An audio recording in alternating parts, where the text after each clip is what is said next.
یہ جملے دیکھیے، انما اشکو بسی و حزنی اللہ، کہ میں اپنی شکایت، اپنا غم صرف اللہ سے بیان کرتا ہوں۔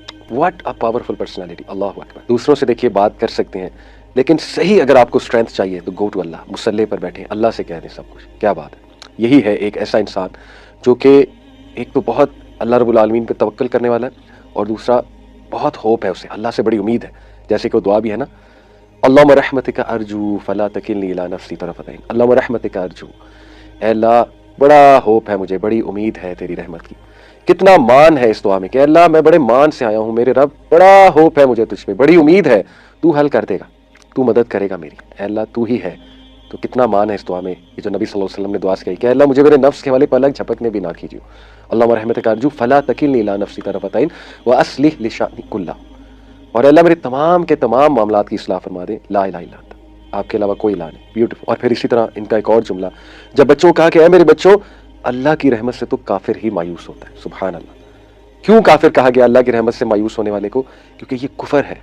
یہ کیوں کفر نہیں ہے کہ جب اللہ رب العالمین کے ایٹریبیوٹس ہیں کہ وہ ہر چیز پر قادر ہے اور اس کے لیے کچھ ناممکن نہیں ہے، تو پھر کیوں کر مایوس ہوا جائے اس سے؟ اور آخری چیز، یوسف علیہ السلام کا رویہ دیکھیے، ان کے بھائی سامنے کھڑے تھے، والد تھے اور دیگر فیملی ممبر سامنے تھے، اور ان کا خواب پورا ہوا، خواب کی تعبیر پوری ہوئی۔ تو آیت نمبر 100 اور 101 اگر آپ اس کو پڑھیں، کیا خوبصورت جملے کہے یوسف علیہ السلام نے، اللہ کا شکر ادا کیا، مسکرائے، اپنی فیملی کی طرف دیکھا، کہا اے میرے ابا آج وہ خواب میرے رب نے پورا کر دکھایا۔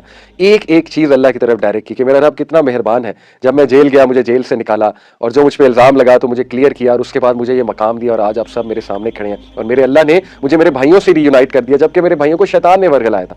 کتنی خوبصورت گفتگو ہے، کتنی پازیٹیو گفتگو ہے۔ انٹرسٹنگ پوائنٹ، اسکالرز کہتے ہیں یہاں پہ انہوں نے ویل کا تذکرہ نہیں کیا۔ وہ کہہ سکتے تھے نا کہ اللہ نے مجھے ویل سے بھی نکالا۔ کیا مینرز تھے، کیا اخلاق تھا، کیا انسان تھے یوسف علیہ السلام، سبحان اللہ۔ یعنی مفسرین کہتے ہیں کہ ویل کا تذکرہ اس لیے نہیں کیا کیونکہ بھائی سامنے کھڑے تھے، اور ویل کا تذکرہ کرتے تو بھائی شرمندہ ہو سکتے تھے۔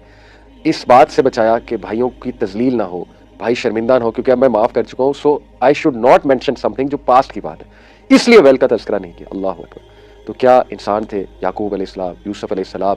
ایسے لوگوں کو ہیروز بنائیے، ایسے لوگوں کی زندگیوں سے سیکھیے۔ اللہ آپ سب کی زندگیوں میں ڈھیروں آسانیاں دیں، اللہ تعالیٰ آپ کی پریشانیاں دور فرمائے، اللہ آپ کو امید دے، توکل عطا فرمائے، اللہ تعالیٰ ایسے دل جو بالکل بجھ چکے ہیں، امید چھوڑ چکے ہیں، ان دلوں کو زندگی دیں، ان کو ریوائیو کر دیں، جیسے اللہ تعالیٰ بنجر زمین کو بارش برسا کے دوبارہ سے زندگی دیتے ہیں، اسی طرح ہمارے دلوں کو بھی زندگی دیں۔ اللہ تعالیٰ ہمیں امید دیں، اللہ رب العالمین ہمیں اپنے پہ توکل کرنے کی توفیق عطا فرمائے، اور اللہ رب العالمین ہمیں اپنے سے محبت کرنے کی توفیق عطا فرمائے۔ جزاکم اللہ خیر، سبحانک اللہم و بحمدک، اشہد ان لا الہ الا انت، استغفرک و اتوب الیک۔